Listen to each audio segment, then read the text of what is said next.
Hello again. We have in the last few months become quite used to seeing groups of protesters in central London setting off fireworks of various kinds, such as flares and things producing coloured smoke.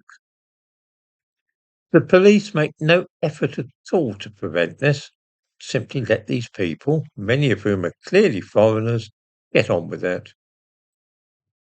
I'm thinking now of the protest about Gaza primarily.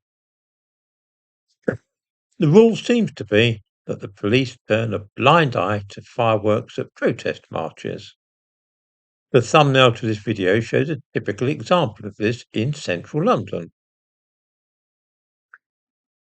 Not, though, if they are being used by white British protesters in a rural area. In such a case, the full force of the law is used, including pepper spray. During a protest outside the Bell Hotel in Epping on Sunday, that's the one full of asylum seekers, of course, it is alleged that a firework was lit. The response of the police was to attack women and use pepper spray on them. I give a link to a film of the aftermath of this incident in the description to this video. Only a single news outlet picked up this story, in which we learn that a woman is to appear in court soon charged with lighting a firework in a public place. Can you imagine?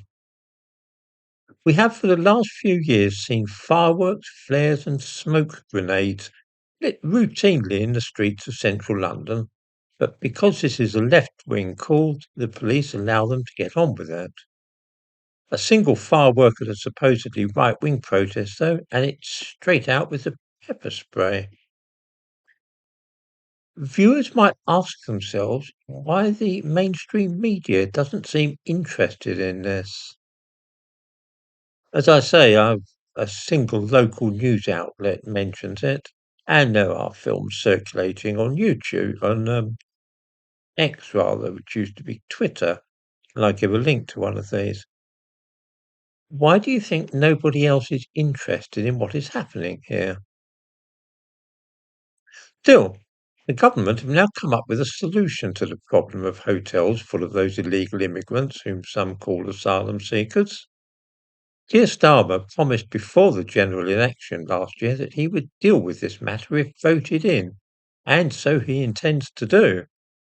His solution is truly brilliant.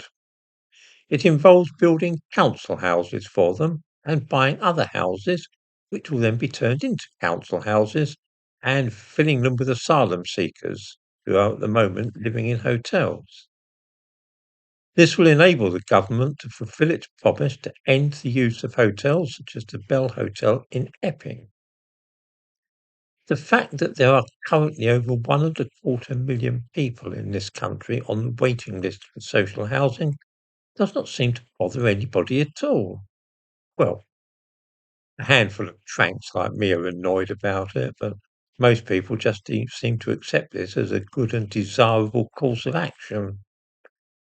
This really is a case of something which you couldn't make up.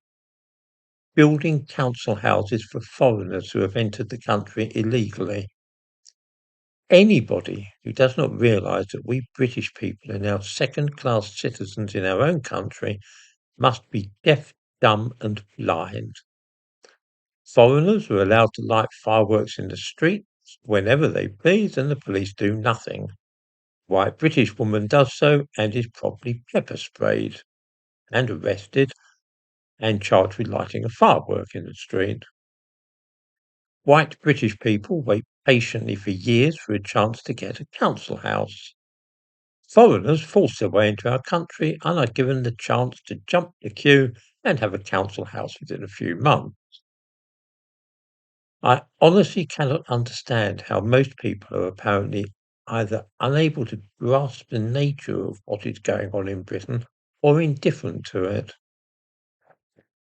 Either I am raving mad or I am a sane person witnessing raving madness.